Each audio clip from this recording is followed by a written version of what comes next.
This is lesson 15 in this study in Revelation. We're looking at the pictures that Jesus has given John in this apocalypse. Revelation is seen as a picture book, and we're supposed to look at it overall as pictures, as images that are presented. And so right now I'm continuing to do that in a bit of an inductive study. We're gathering up different verses in Revelation that will explain certain images. We've done the beasts and the witnesses. Right now I want to look at the sea. In Revelation, this is where the first beast comes from. Throughout the Bible, the sea has been representative of the Gentile nations, and especially we see it and other floodwaters as an earthly kingdom used to bring God's judgment, as in Isaiah when the nations judged Syria, and when Assyria was coming in judgment on Judah. Isaiah 17:12 and 13 says, "Ah, the thunder of many peoples. They thunder like the thundering of the sea. Ah, the roar of nations. They roar like the roaring of mighty waters. The nations roar like the roaring of many waters. But he will rebuke them, and they will flee far away, chased like chaff on the mountains before the wind and whirling dust before the storm." Isaiah 8:7. "Therefore the Lord is about to bring against them the mighty floodwaters of the Euphrates, the king of Assyria with all his pomp. It will overflow all its channels, run over all its banks." Notice here that the king of Assyria is the floodwaters of the Euphrates. Jeremiah 1:13. "The word of the Lord came to me a second time, saying, What do you see? And I said, I see a boiling pot, facing away from the north." Here God is going to pour out the boiling water of Babylon to flood over and judge Assyria. Later in the book of Jeremiah, Babylon itself, in turn, is overwhelmed and flooded by the sea when the Medes and Persians defeat them. Jeremiah 51:42 and then 55. "The sea will rise over Babylon. Its roaring waves will cover her. The Lord will destroy Babylon. He will silence her noisy din. Waves of enemies will rage like great waters. The roar of their voices will resound." Even in the Psalms, the nations coming against Israel are pictured as floodwaters. Psalm 124, 1 through 5. "If it had not been the Lord who was on our side," let Israel now say, "if it had not been the Lord who was on our side when people rose against us, then they would have swallowed us up alive when their anger was kindled against us. Then the flood would have swept us away. The torrent would have gone over us. Then over us would have gone the raging waters." Notice again, the people rising up are the raging waters. God uses the nations as a flooding sea to judge other nations, and he especially has the sovereign power over their rulers as he turns the king's hearts like rivers wherever he wants them in order to do his bidding. Proverbs 21:1 told us this. "The king's heart is in the hand of the Lord, as the rivers of water. He turneth it whithersoever he will." Later, when God judges Babylon in the 6th century BC, he speaks there just as Jesus does of Satan's kingdom. God says he has bound the strong man and taken captives out of Babylon.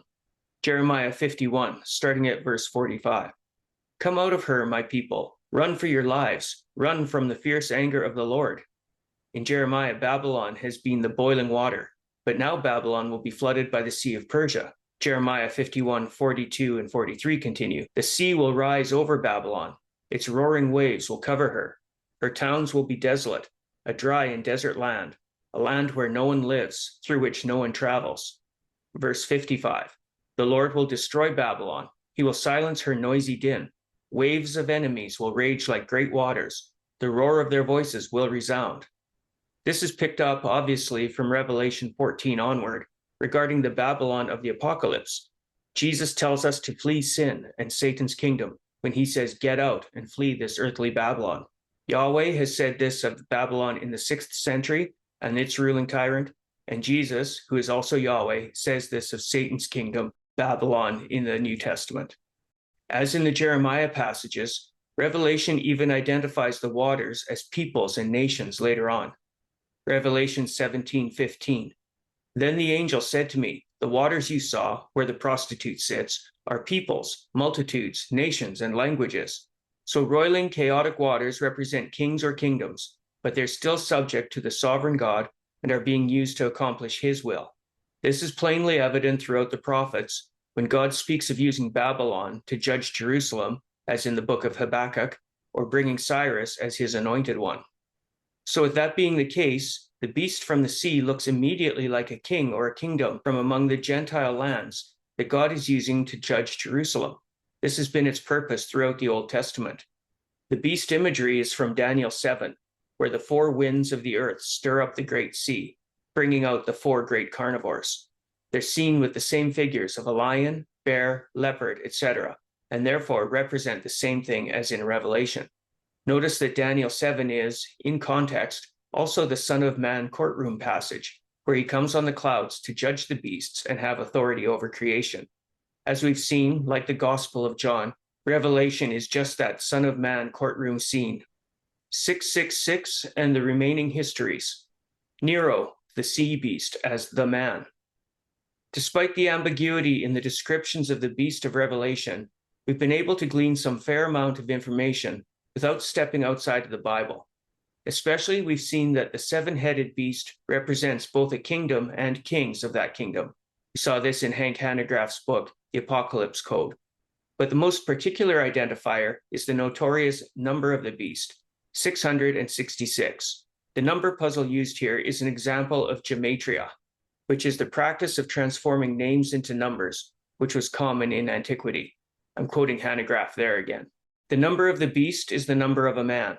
To save time and space, I'll try to limit the use of evidences to prove this point, but that sixth king, whose number is 666, is Nero Caesar. Nero was described in his own time by use of another gematria, was called a beast by contemporary historians, and also was known as the tyrant. As previously mentioned, in John's time, there was already at least one instance of gematria connected to him, as a clever numerical cryptogram circulated during Nero's reign that reflected the widespread knowledge that Nero had indeed killed his own mother. That again is from Hanegraaff's book, The Apocalypse Code. The number isn't a sequence of 3 sixes, as we say 666, but it is specifically 666. When Nero Caesar is rendered in Hebrew, this is the numeric equivalent of his name. This kind of gematria riddle was common at the time, but it took until the 18th century for Western scholars to make the Nero discovery. One argument by critics against the identification of Nero as the 666 beast is that it appears to require a spelling error in the Hebrew to make the math work out. This argument isn't valid, though. This is a quote, "Archaeological finds document that a first-century Hebrew spelling of Nero's name provides us with precisely the value of 666. The name is Neron Kaiser." Gentry cites this in his book, Navigating the Book of Revelation. As well, in fact, Jastro's famous lexicon of the Talmud contains this very spelling in the Jewish era. Though many have misread the evidence and presumed that Emperor Domitian was the tyrant represented in Revelation, or that Christian persecutions were more prevalent under Domitian's reign, this was not the case. Gentry gives ample and sustained evidence that Nero better fits these descriptors, and that Nero was the first emperor to persecute Christians.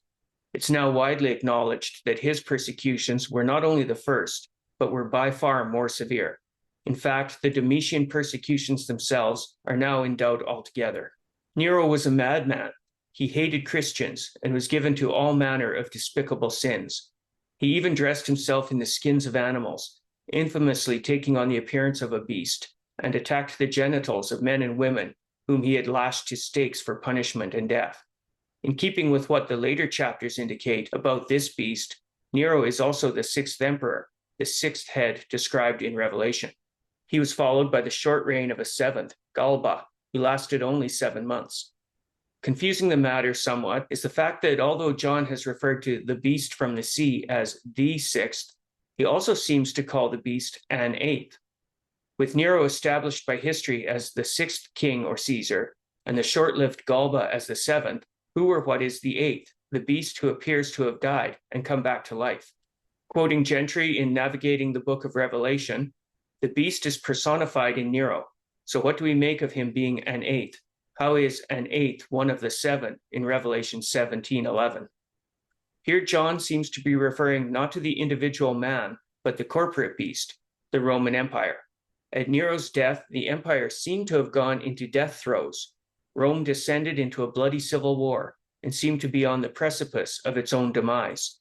The Julian line of Caesars also ended with Nero's suicide, so the monarchy itself was dead.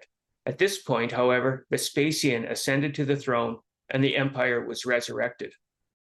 Regarding an eighth and the resurrected empire, Gentry writes that in biblical numerics, 8 seems to be the number of resurrection. The 8th day is the Lord's Day, the day Jesus was resurrected. It is also the day the leper and the menstruating woman are deemed clean. They are deemed alive again under the Levitical law in the Pentateuch. When we are told the beast was and is not and is about to come, he is a parody not of the eternal God, but of the resurrected Christ. The resurrection of the corporate entity, Rome, as the beast, is a mimicry of Jesus' resurrection. When John says he is not, he's emphasizing the eventual demise of the beast, whereas Jesus lives and reigns forever. The beast will return up out of the abyss, but he will not last forever. The mockery is of Christ's death and resurrection experience, not God's eternality. The beast receives his great power from the abyss, from Satan, but he is still going to destruction in Revelation 17. This is in Gentry's book, Navigating the Book of Revelation. The land beast. The third millennium Revelation study says, quote, John's readers would likely have connected this second beast with the Roman civic cult that coerced emperor worship, threatening to kill those who refused to worship the emperor. Whereas the sea represents the danger and chaos of the Gentile nations, the land represents the Jewish race. They are the people of the land, the promised land of Canaan. It has been referred to often that the Jews were original persecutors of the Christians, and they often used the sway they held with the foreign civil magistrates to facilitate that persecution. This can be seen first in Saul's persecution that breaks out in Acts 7 with the martyrdom of Stephen. It is also apparent in the 7 oracles that John wrote to open Revelation, which referred to the church enduring suffering at the hand of Satan's synagogue and those who claim to be Jews but are not. Recall that John considers the Christians the true Jews and those who refuse to accept Jesus as failing to follow the implications of their own religion. It has even been argued that the Jews in Rome were behind Nero's scapegoating of the Christians for the Great Fire. Not only was Christianity gaining converts from Judaism, making their leaders jealous, as in Acts 13:45, but they were endangering the special status and indulgence that Judaism alone had with the Roman government. The Jews had never been forced to give up their own religion or convert to Roman ones, and Christianity had been so closely linked to Judaism at this time that Rome often considered them one and the same. But the Christians would not participate in any way in Caesar worship or in the support of local deities. Because they were seen as sects of the same religion, the Jews would fear that a Roman retaliation against Christians would fall back on them, so they had to work to ensure the division. This land beast is the religious institution of Israel, and it's closely linked to and allied with Rome.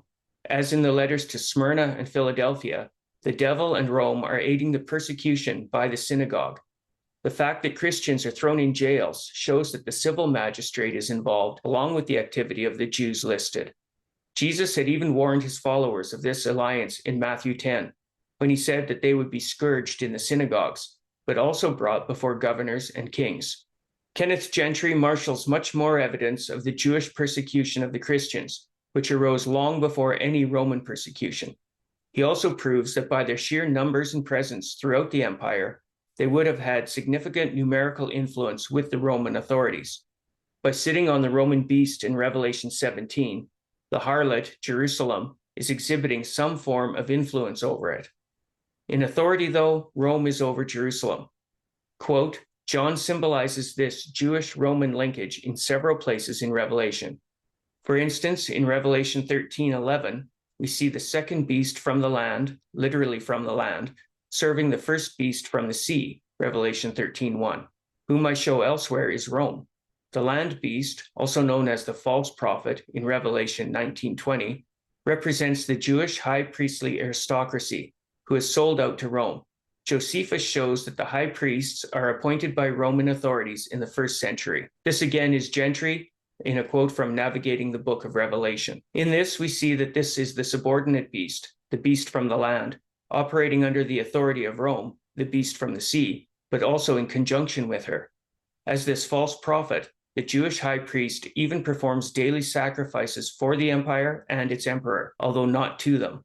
Others have written of the temple as being a place itself of emperor worship through their alliances and even through those daily sacrifices on behalf of the emperor. As such, the Jewish aristocracy and the temple gave Rome legitimate cover with the religious Jews.